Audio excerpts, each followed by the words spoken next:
Operation Sindoor நடந்தது என்ன, அடுத்தது என்ன? லெப்டினன்ட் கர்னல் தியாகராஜன், பேராசிரியர் ராமஸ்ரீனிவாசன் பங்கேற்கும் சாணக்யாவின் உரைவீச்சு. ஜூன் 29 ஞாயிறு மாலை 6 மணிக்கு கிகானி ஸ்கூல் ஆடிட்டோரியம், RS புரம், கோயம்புத்தூர்.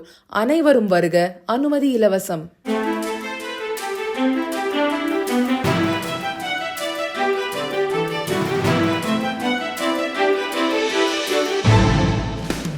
ஒரே ஒரு 5 லிட்டர் இதய மந்த்ரா கடல் எண்ணெய் பேக் ஒரு மாசம் முழுசுக்கும் அத்தனை சமையல முடிச்சு விடலாம். இதய மந்த்ரா. सभी राजभाषा प्रेमियों को मेरा प्रणाम, नमस्कार। सबसे पहले तो मैं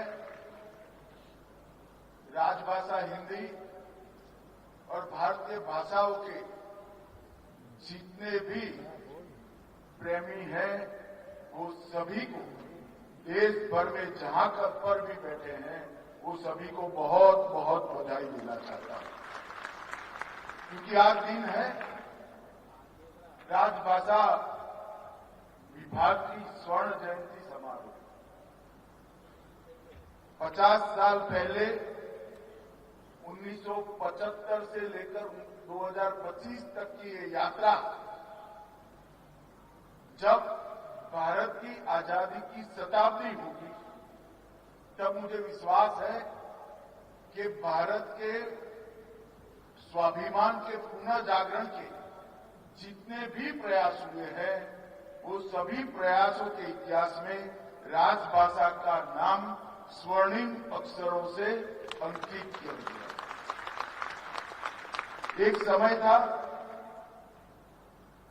जब राजभाषा विभाग की स्थापना हुई।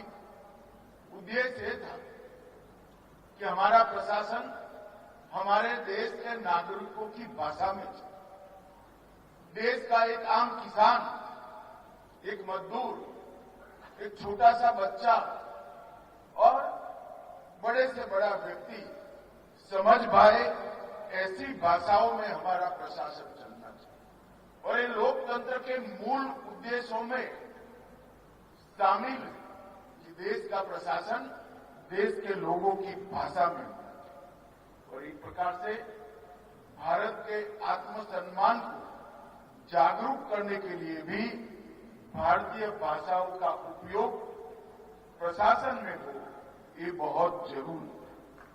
क्योंकि कोई भी देश अपनी भाषा छोड़कर अपनी संस्कृति, साहित्य, इतिहास और जीवन के संस्कार, समाज जीवन के संस्कार, उसको चिरंजीव नहीं रख सकते।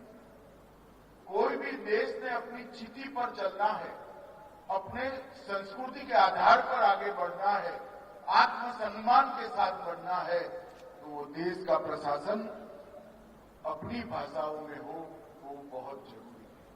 इस महान उद्देश्य के साथ राजभाषा की शुरुआत हुई और 50 वर्ष की ये यात्रा आज ऐसे मकाम पर आकर खड़ी है कि यहां हमने इसको आगे ले जाने का हमारा प्रयास और आगे ले जाने का हमारा पूरा रास्ता तय करने की जरूरत है।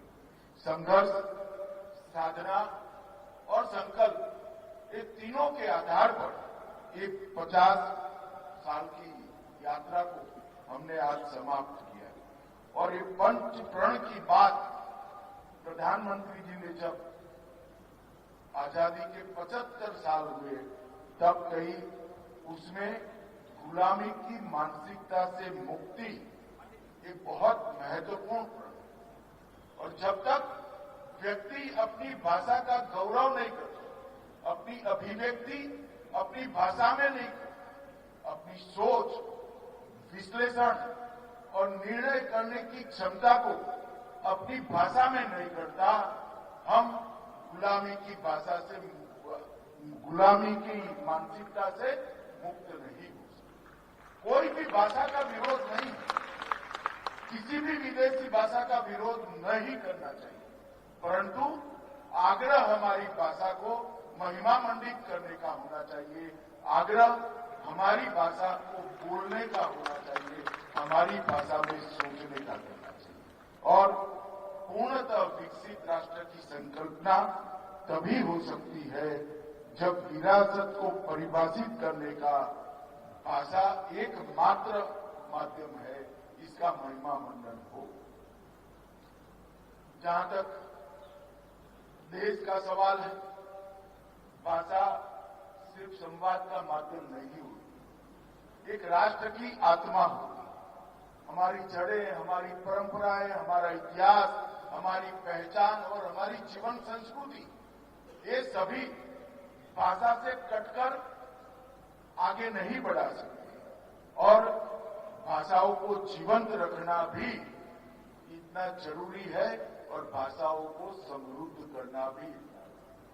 ये सभी प्रयास हमने आने वाले दिनों में सभी भारतीय भाषाओं पर के लिए और विशेषकर राजभाषा के लिए करने चाहिए। मित्रों, आज बंकिम चंद्र चट्टोपाध्याय की भी जन्म जयंती। वंदे मातरम के हमारे देश का आजादी की अभिव्यक्ति का प्रतीक, और बंकिम बाबू ने जिस भाव के साथ एक गीत को लिखा, पूर्व पश्चिम उत्तर दक्षिण हर जगह पे वो अंग्रेजों को इस देश से निकालने का नारा बना। आज मैं इस अवसर पर बंकिम बाबू को बहुत मनपूर्वक याद कर स्मरण करना चाहता हूं। मित्रों, आज स्मारक सिक्का भी जारी किया गया। राजभाषा विभाग की स्वर्ण जयंती विशेषांक की कॉफी टेबल बुक भी जारी की गई। शोध पुस्तक का भी लोकार्पण किया गया और कई सारे प्रयासों को और कई सारे अच्छे पुस्तकों को आज इसका विमोचन भी हुआ। राजभाषा को प्रशासन में, तकनीक के क्षेत्र में, विज्ञान के क्षेत्र में और कला के क्षेत्र में प्रस्तावित करने वाले कई पुस्तकों का भी आज विमोचन हुआ। इसके साथ राजभाषा के प्रचार प्रसार के लिए जिन्होंने प्रयास किया है, इसका पुरस्कार देने का भी काम हुआ। मित्रों, विगत 11 साल में मोदी जी ने एक भारत श्रेष्ठ भारत कार्यक्रम की शुरुआत की। काशी तमिल संगमम, काशी तेलुगु संगमम, सौराष्ट्र तमिल संगमम, शाश्वत मिथिला महोत्सव और भाषा संगम, इसने एक बहुत अच्छी शुरुआत कर एक मंच प्रदान किया है कि हमारे देश की एकता को हम मजबूत कर पाए। और आज भाषा संगम की पहल पर हर स्कूल में छात्रों को बोलचाल के 100 वाक्यांश 22 संविधान मान्य प्राप्त भाषाओं के सिखाने का कार्यक्रम होता है। ये तो एक नींव डालना है। कई लोग मुझे पूछे हैं इससे क्या होगा। मैं उनको कहना चाहता हूं, जब वटवृक्ष का कोई बीज बोता है तब वटवृक्ष दिखाई नहीं पड़ता है, मगर 50 साल के बाद जब वटवृक्ष बड़ा होता है, सालों तक प्रकृति और पृथ्वी की सेवा करने का काम करता है।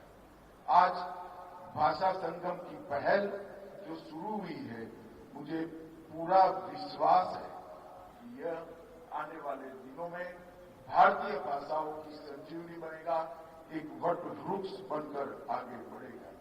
मित्रों, कई सारे वक्ताओं ने कई सारी चीजें कही, मगर मैं राजभाषा विभाग के 3 प्रयासों को आपके सामने रखना चाहता हूं। सबसे पहला प्रयास है, हमने एक हिंदी शब्द सिंधु की रचना की। हिंदी शब्द सिंधु एक प्रकार से राजभाषा को स्वीकृत, लचीली और संपूर्ण बनाने का प्रयास।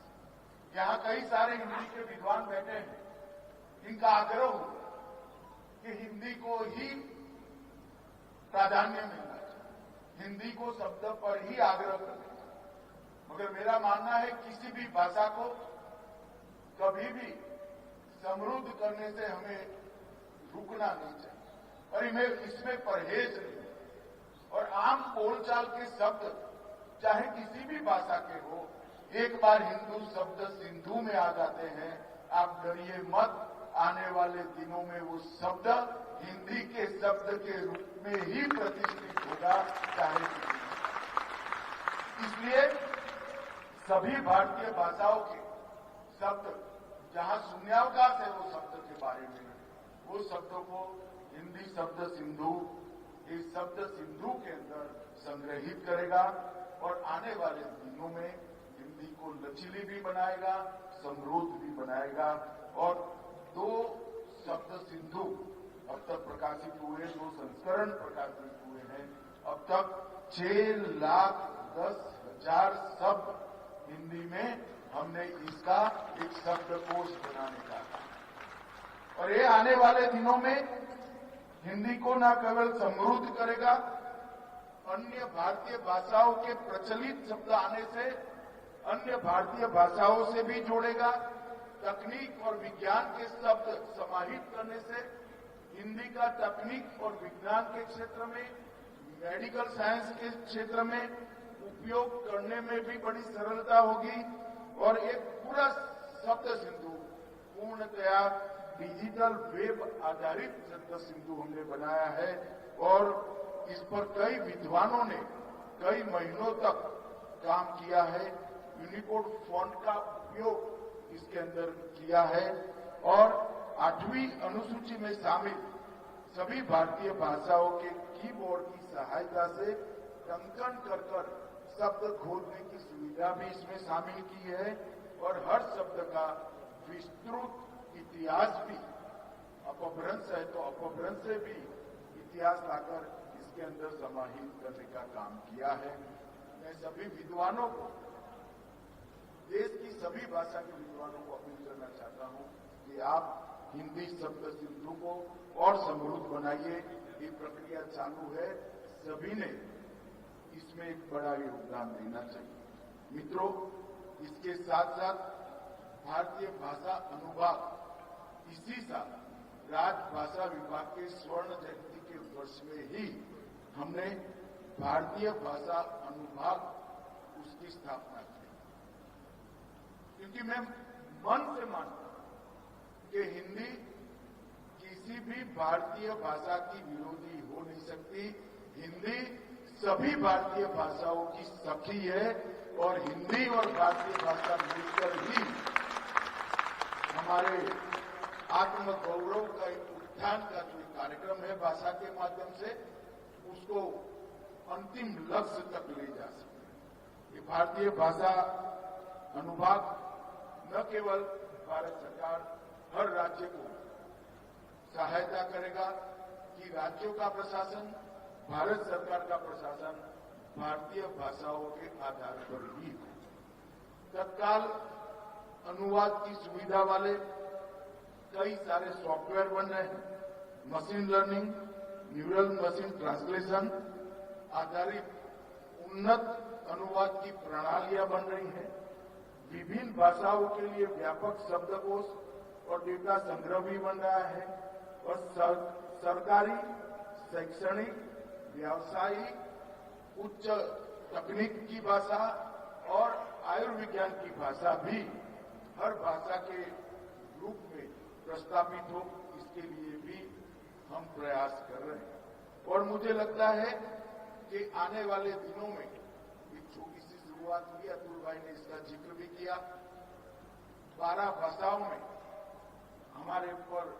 हमारे देश में तकनीकी शिक्षा की शुरुआत हुई। अभी छोटी सी शुरुआत है।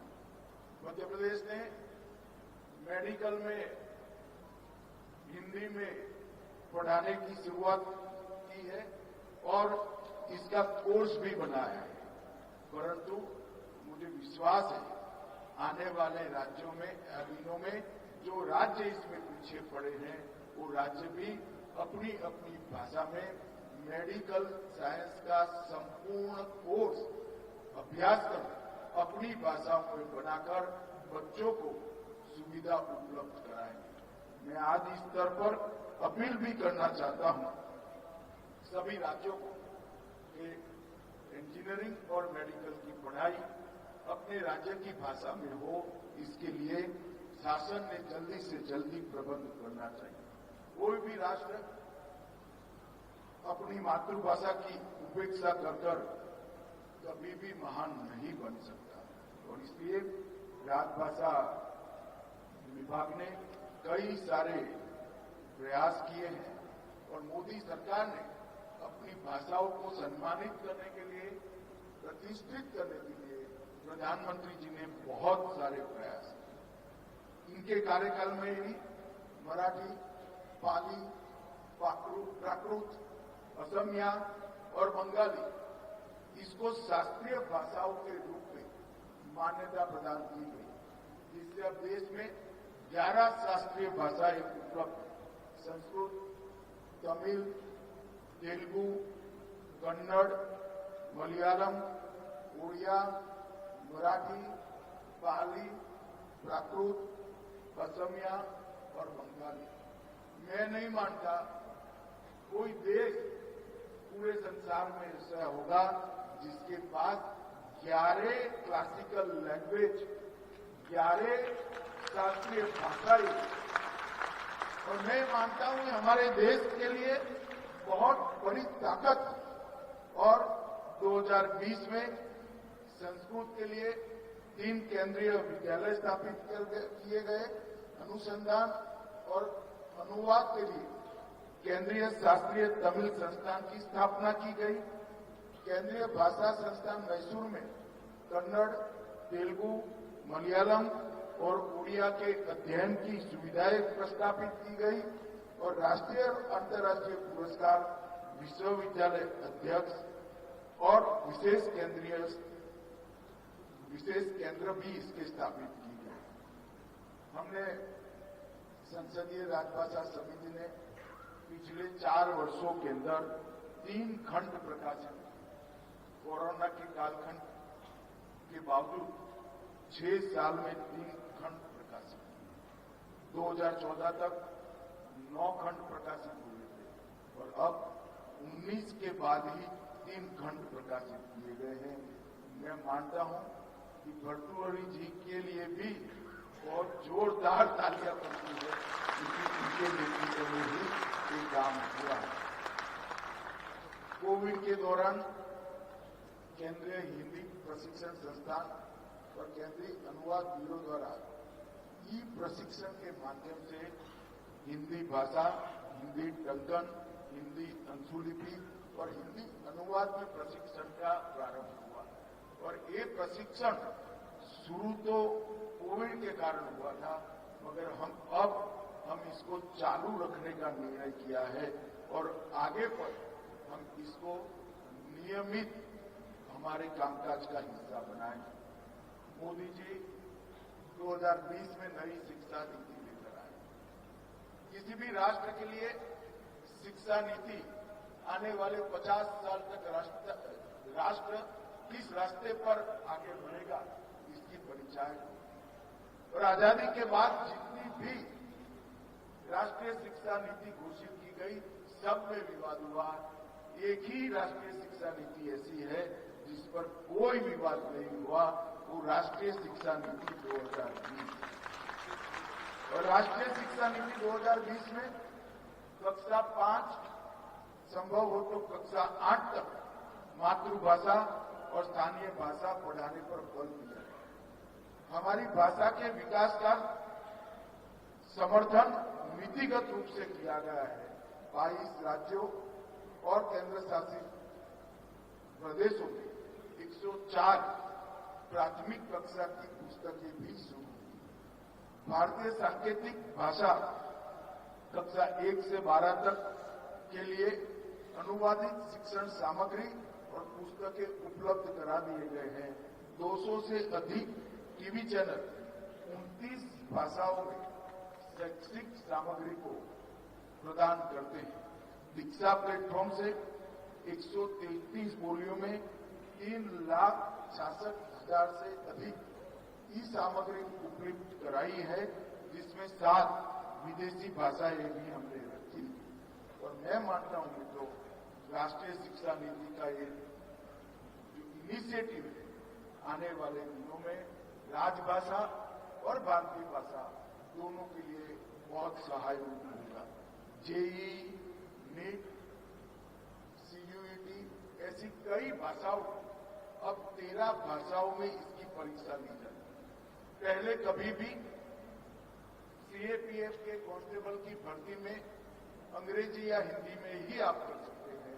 हमने इसको लचीला बनाकर हमने 13 भाषाओं को इसके परीक्षा देने की अनुमति दी और आज मुझे कहते हुए आनंद है कि 95% परीक्षार्थी अपनी मातृभाषा में कांस्टेबल का परीक्षा है। यही बताता है कि आने वाले दिनों में भारतीय भाषाओं का भविष्य कितना उज्जवल है। मित्रों, आज 50 साल हो रहे हैं स्वर्ण जयंती मनाने के लिए हम इकट्ठा हुए। आज एक प्रकार से 50 साल की यात्रा का विहंगावलोकन का भी दिन है और आने वाले 50 साल का एक प्रकार से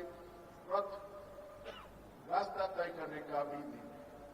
भारतीय राजभाषा, भारत सरकार के राजभाषा विभाग ने तय किया है कि हम आने वाले दिनों में हमारे अनुभाग, भारतीय भाषा अनुभाग के माध्यम से भारतीय भाषाओं को किशोरों की और युवाओं की भाषा बनाएंगे। हमारे किशोर और युवा भारतीय भाषा का उपयोग बढ़ाए, इसके लिए ये विभाग काम करेगा। भारतीय भाषाओं को न केवल केंद्र सरकार, राज्य सरकार में भी भारतीय भाषाओं का सरकारी कामकाज में ज्यादा से ज्यादा उपयोग हो, इसके लिए हम राज्यों का संपर्क भी करेंगे, उनको समझाने का और मनाने का प्रयास भी करेंगे। और सबसे बड़ी बात, विगत कुछ दशकों में भाषा को, भारत को तोड़ने का एक जरिया बनाया गया था, तोड़ नहीं पाए मगर प्रयास जरूर हुआ था। हमें सुनिश्चित करेंगे कि हमारी भाषाएं भारत को जोड़ने का सशक्त माध्यम बने, इसके लिए राजभाषा विभाग मुझे विश्वास है मोदी जी के नेतृत्व में जो नींव डल रही है, वो नींव 2047 में एक महान भारत की रचना करेगी और महान भारत की रचना के मार्ग में हमारी भारतीय भाषाओं को उन्नत बनाएंगे, समृद्ध बनाएंगे, इसकी उपयोगिता बढ़ाएंगे और भाषाओं के माध्यम से हमारा समाज जीवन का आत्मगौरव पुनः प्रस्थापित कर हम महान भारत की रचना की दिशा में अग्रसर होंगे, इसका मुझे विश्वास है। आज इस सभागार में ढेर सारे विद्वान आए हैं, ढेर सारे हिंदी प्रेमी भी आए हैं, वो सभी को मनपूर्वक प्रणाम कर मेरी बात को समाप्त करता हूं। बहुत बहुत आभार माननीय कैप्टन शर्मा शाह जी का उनके इस प्रेरक संबोधन के लिए। राजभाषा विभाग के सहायक निदेशक भावना सक्सेना जी से मैं निवेदन करूंगा कि वे विधिवत धन्यवाद ज्ञापन के लिए बनाए। परम आदरणीय केंद्रीय गृह एवं सहकारिता मंत्री जी का हृदय की गहराइयों से आभार। आज लोकार्पित कॉफी टेबल पुस्तक की प्रेरणा माननीय आपने है। संगठनात् पूर्णताम चरेवेति चरेवेति, संगठन से पूर्णता की ओर चलते रहो चलते रहो। आपके प्रेरक उद्बोधन ने